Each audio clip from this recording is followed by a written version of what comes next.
I started my journey with my personal finances probably around 8 years ago when I was 18. That was the time I got my first corporate job, and I decided to pick up the book Rich Dad Poor Dad. And even though I didn't really understand that much at the time when I was reading it, as I got older, I saw how a lot of the principles have played out. If you've attended any of my webinars, if you've been reading my newsletter, you probably would have seen this graph before.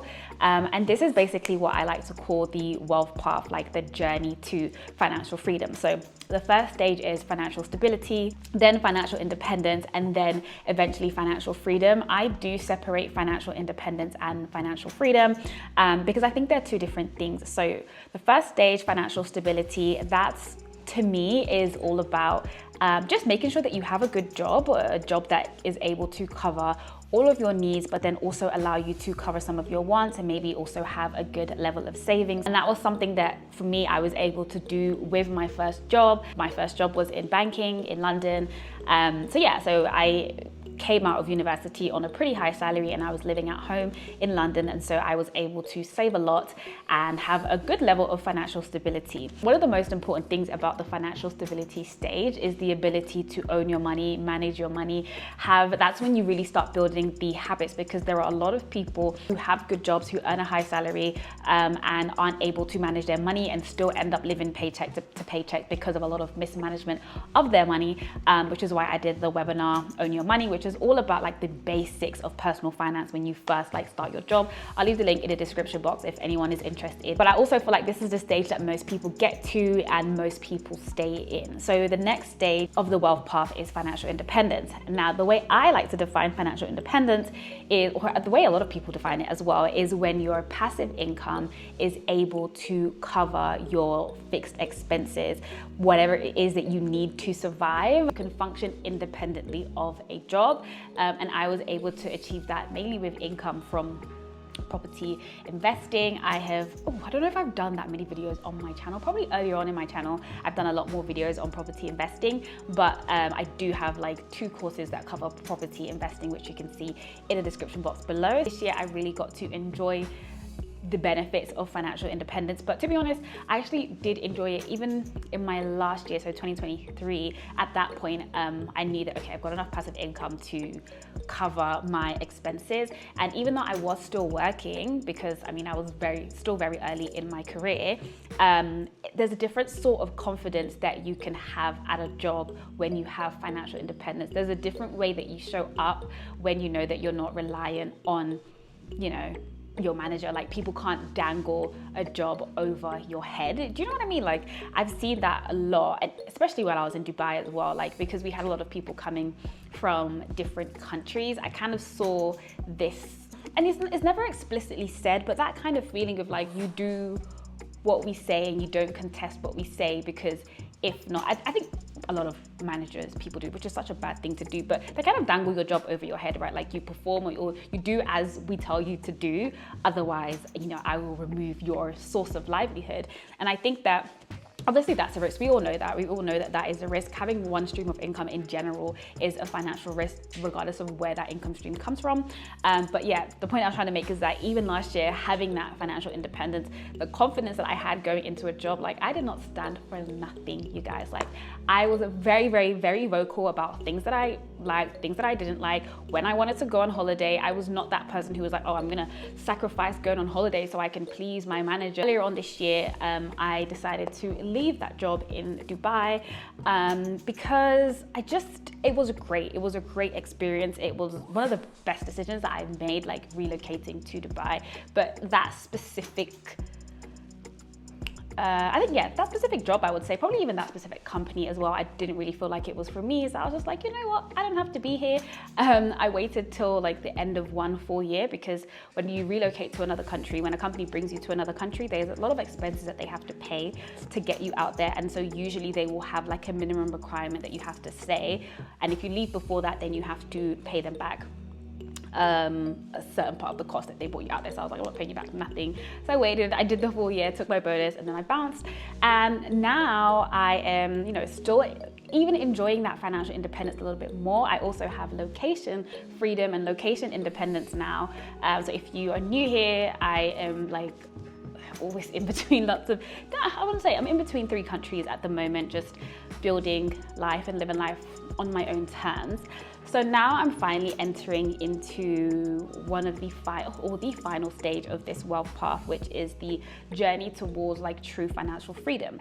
And so what I classify that is when money is not even a worry anymore for you, right? Like everything that you think of that you need to do, you can do with the income that is coming in. So you're not just covering your own expenses. So it's not just, okay, like I have passive income to cover my expenses, but it's like, for example, if I wanted to retire my mom, I know that I have enough money to do that. If I had kids and I wanted to send them to private school, I know that I have enough money to do that. If I wanted to have kids myself and I wanted to stop working for a year or whatever, I have enough money to do that. So that is a new stage of the wealth path that I'm entering into. This is definitely the hardest stage, and I think it's the stage that will take the longest to accomplish.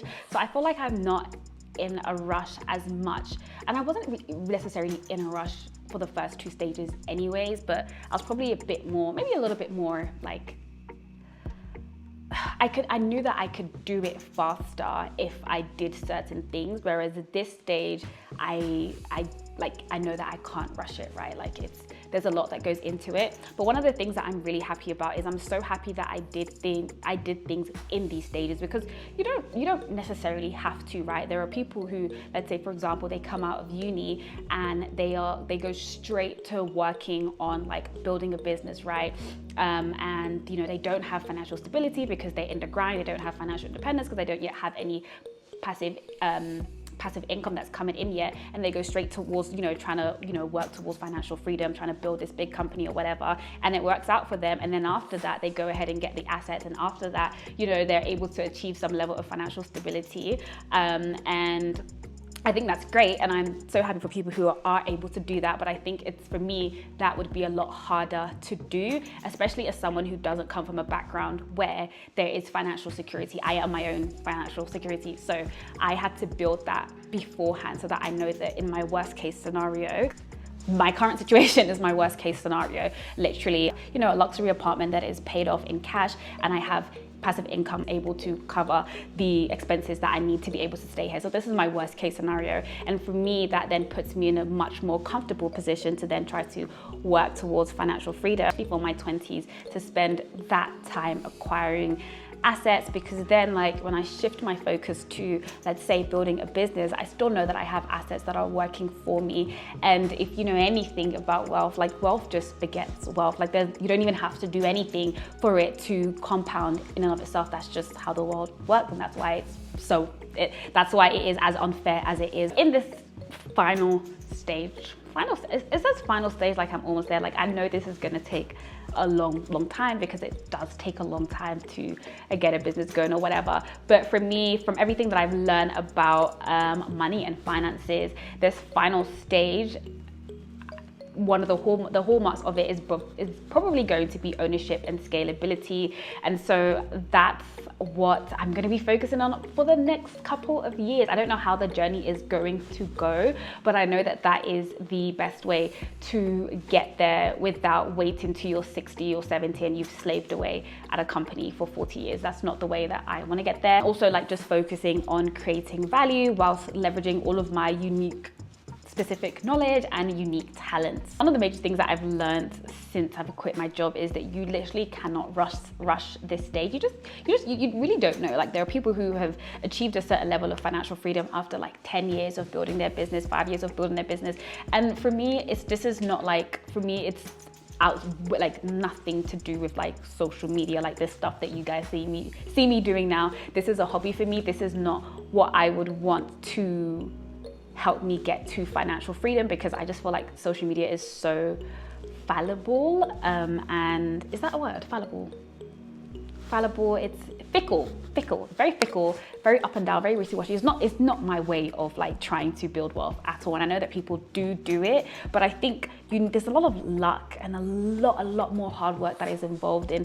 I think it's actually harder to have a successful online to have a successful social media presence. I think it's actually a lot harder in a respectable and non-compromising to your self-values way than it is to actually build a business.